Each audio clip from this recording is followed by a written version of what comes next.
നടി അൻസിബ ഹസൻ്റെ പരാതിയിൽ Ernakulam judicial first class magistrate കോടതി കേസെടുക്കാൻ പോലീസിന് നിർദ്ദേശം കൊടുത്തു. അമ്മ സംഘടനയിലെ കുറേ നാളുകളായി പരസ്പരം ചെളിവാരി എറിയും അതുപോലെ തന്നെ വിദ്വേഷ പ്രസംഗങ്ങളും അശ്ലീല പരാമർശങ്ങളും ദ്വയാർത്ഥങ്ങളും പ്രയോഗങ്ങളൊക്കെ ധാരാളം നടന്നുകൊണ്ടിരിക്കുകയായിരുന്നു. അതിനകത്ത് അൻസിബ ഹസന് അവരെ മതതീവ്രവാദി എന്നും ജിഹാദി എന്നൊക്കെ മുദ്രകുത്തി അവരെ അധിക്ഷേപിച്ചു എന്ന് അവർ തുടക്കം മുതലേ പറയുന്നുണ്ട്. അതിന് കാരണക്കാരൻ ടിനി ടോം എന്ന നടനാണ്. കടവന്ത്ര പോലീസ് സ്റ്റേഷൻ ഇതെ സംബന്ധിച്ച് ഒരു പരാതി കൊടുത്തിട്ട് ആ പരാതി കഴമ്പില്ല എന്നാണ് കടവന്ത്ര പോലീസ് പറഞ്ഞത്. ടിനി ടോമിനെതിരായിട്ട് തെളിവില്ല. അതേസമയത്ത് ശ്വേതാ മേനോൻ്റെ റീന കുറുപ്പിൻ്റെയും സ്റ്റേറ്റ്മെൻറ്റുകളൊക്കെ കടവന്ത്ര പോലീസ് റെക്കോർഡ് ചെയ്യുകയും ചെയ്തിട്ടുണ്ട്. ഇപ്പോൾ ജുഡീഷ്യൽ ഫസ്റ്റ് ക്ലാസ് മജിസ്ട്രേറ്റ് കോടതിയിൽ പോലീസ് കേസെടുക്കാത്ത സാഹചര്യത്തിലും അവിടുത്തെ കമ്മീഷൻ കൊടുത്ത പരാതിയിലും കേസെടുക്കാത്ത സാഹചര്യത്തിൽ അവർ നേരിട്ട് കോടതിയിലെ പരാതി കൊടുത്തു. ആ പരാതിയുടെ അടിസ്ഥാനത്തിൽ കോടതി കേസെടുക്കാനായിട്ട് അവരുടെ സ്റ്റേറ്റ്മെൻറ്റ് റെക്കോർഡ് ചെയ്ത് കേസെടുക്കാനായിട്ട് ഡയറക്ഷൻ കൊടുക്കുകയും ചെയ്തു. ഇതിനകത്ത് കുറേ ദിവസങ്ങളായി നമുക്കറിയാം അമ്മയെ സംഘടനയിലെ പരസ്പരം ചെളിവാരി എറിയലൊക്കെ നമ്മൾ കണ്ടു. അതിൻ്റെ അന്ത്യത്തിൽ ശ്വേതാ മേനോനും അവരുടെ ആ സംഘടനയുടെ നേതൃത്വ സ്ഥാനത്ത് നിന്ന് പ്രാഥമിക അംഗത്വത്തിൽ നിന്നും അവർ രാജിവെച്ച് പോകുന്നത് നമ്മൾ കണ്ടു. ഈ അമ്മ സംഘടനയെ ധാരാളം രാഷ്ട്രീയ പാർട്ടികളെ വിധേയത്വം പ്രകടിപ്പിക്കുന്നവരുണ്ട്, ചിലരും മിണ്ടാതിരിക്കും. അവിടെ ഇടതുപക്ഷ സംഘടനയിൽ ഉള്ള ധാരാളം പേര് മഹാനടന്മാരെല്ലാം ഇടതുപക്ഷ സംഘടനയുടെ മമ്മൂട്ടി ഉൾപ്പെടെയുള്ള ആൾക്കാർ ആ സംഘടനയെ പരിപോഷിപ്പിക്കാനും അവർക്ക് ആ സംഘടനയിലെ അംഗവുമായ അവരുടെ ഗ്രിപ്പിനകത്ത് നിൽക്കുന്നതാക്കി അമ്മയെ മാറ്റി കുറേ നാളായിട്ട്. ഏതായാലും അത് വലിയ സ്വരച്ചേർച്ചയില്ലാതെ വന്നപ്പം അവിടുത്തെ പരസ്പരം ചെളിവാരി എറിയലും കണക്കുകൾ ബോധിപ്പിക്കുന്നതൊന്നും ശരിയല്ല എന്ന് വന്നു കഴിഞ്ഞപ്പോൾ സ്ത്രീകൾക്ക് ഭൂരിപക്ഷമുള്ള അമ്മയിൽ ശ്വേതാ മേനോനെ അവർ പ്രസിഡൻ്റാക്കി തിരഞ്ഞെടുത്തു.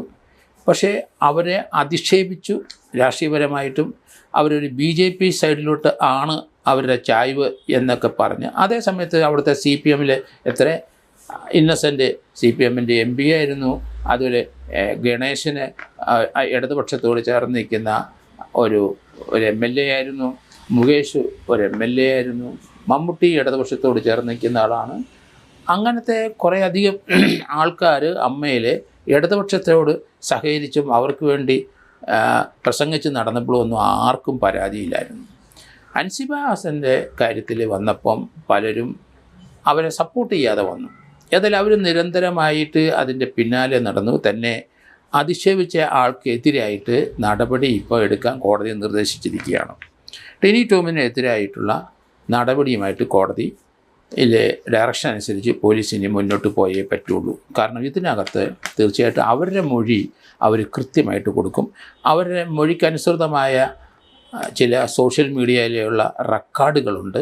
അതുകൊണ്ട് സാക്ഷിയില്ലെങ്കിലും ശരി അൻസിബ ഹസൻ്റെ കോടതി കൊടുത്ത പരാതിക്കനുസരിച്ച് ടിനി ടോമും അയാളെ സപ്പോർട്ട് ചെയ്യുന്നവർക്കും പരിക്ക് പറ്റും എന്ന് തന്നെയാണ് ഞാൻ കരുതുന്നത്. കാരണം അവർ കൊടുത്തിരിക്കുന്ന പരാതി അനുസരിച്ച് വാട്സാപ്പിലും അതുപോലെയുള്ള സോഷ്യൽ മീഡിയയിലും അവർക്കെതിരായിട്ട് വളരെ മോശമായ പരാമർശങ്ങളും വിദ്വേഷ പ്രസംഗങ്ങളും തെറിവിളികളൊക്കെ നടത്തി എന്നാണ് അവർ പറയുന്നത്. അതിന് ഡിജിറ്റൽ എവിഡൻസ് ഉണ്ട് എന്ന് തന്നെ അവർ പറയണേ.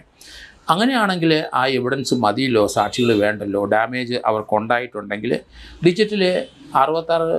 ഡിജിറ്റൽ സെക്ഷൻ അനുസരിച്ച് തീർച്ചയായിട്ടും അയാൾക്കൊരു 3 വർഷത്തെ തടവും 2 ലക്ഷം രൂപയും പിഴയാണ് പറഞ്ഞിരിക്കുന്നത്. സെക്ഷൻ 66 ഡിജിറ്റൽ ഒഫൻസ് അനുസരിച്ച്. അതേസമയത്ത് വീണ്ടും ഉണ്ട് ഡിജിറ്റൽ 67 അനുസരിച്ച് 5 വർഷത്തെ തടവും 2 ലക്ഷം രൂപ പിഴയും. അത് ഇയാൾ ലാസ്യവസായ മോശകരമായ സെക്ഷുവലായിട്ടുള്ള പരാമർശങ്ങൾ നടത്തിയിട്ടൊന്നും ജാതിപരമായിട്ട് നടത്തിയിട്ടുണ്ട് എന്നൊക്കെ പറഞ്ഞ് ഉള്ള ഡിജിറ്റൽ എവിഡൻസ് ഉണ്ടെന്നാണ് അൻസിബ ഹസൻ പറയുന്നത്. അത് കോടതിക്ക് ഇപ്പോൾ ബോധ്യപ്പെട്ടിട്ടുണ്ടാവും. അതുകൊണ്ട് ഇതുവരെ പോലീസിനെ സ്വാധീനിച്ചോ അതൊക്കെ കേസെടുക്കാതെ പോയെങ്കിലും ഇപ്പോൾ യഥാർത്ഥത്തിൽ കേസ് എടുത്തിരിക്കുന്നു. ആ കേസിൻ്റെ അകത്ത് അവരെ സംബന്ധിച്ചിടത്തോളം അവർ പ്രാഥമികമായിട്ട് അതിനകത്ത് വിജയിച്ച് കഴിഞ്ഞിരിക്കുന്നു.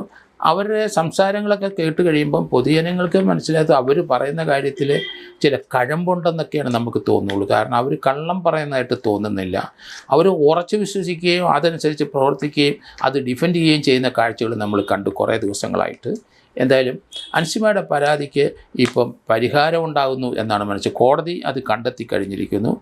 അതുകൊണ്ട് ഇനിയുള്ള അവരുടെ പ്രയാണത്തിന് തീർച്ചയായിട്ടും അത് മുന്നോട്ട് അവർക്ക് ചലിക്കാനുള്ള ആത്മവിശ്വാസം അവർക്കുണ്ട്. രണ്ടാമത്തെ കാര്യം, ടിനി ടോമിന് പരിക്കേൽക്കാനാണ് സാധ്യതയെന്നാണ് ഞാനും കരുതുന്നത്.